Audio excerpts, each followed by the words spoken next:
अस्सलाम वालेकुम। पाकिस्तान और इंडिया दोनों इकट्ठे आज़ाद होते हैं। इंडिया चांद पे पहुंच चुका है। एक वक्त था कि पाकिस्तान का भी सुनहरा दौर था और पूरी दुनिया की नज़रें पाकिस्तान के ऊपर थी।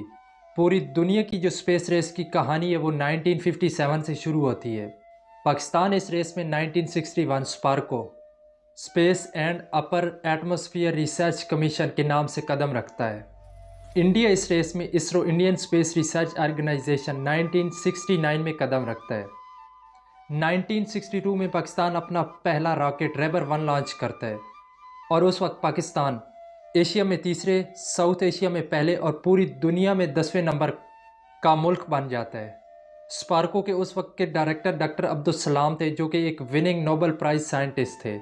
1962 और 1972 के दरमियान पाकिस्तान 200 प्लस रॉकेट्स खला में भेजता है। 1971 में पाकिस्तान और इंडिया की जंग होती है। पाकिस्तान की पूरी तवज्जो ज़मीनी जंग और अपने डिफेंस सिस्टम को मजबूत करने की तरफ चली जाती है।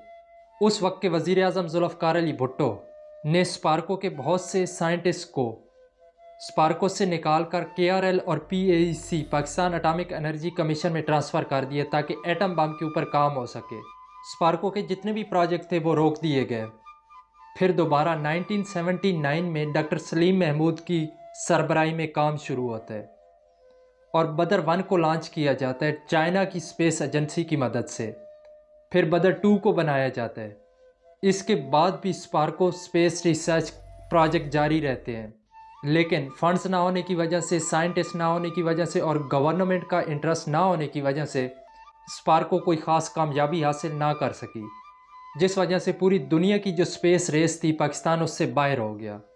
अल्लाह ताला से दुआ है कि अल्लाह ताला पाकिस्तान को हमेशा आबाद रखे। शुक्रिया। अल्लाह हाफ़िज़।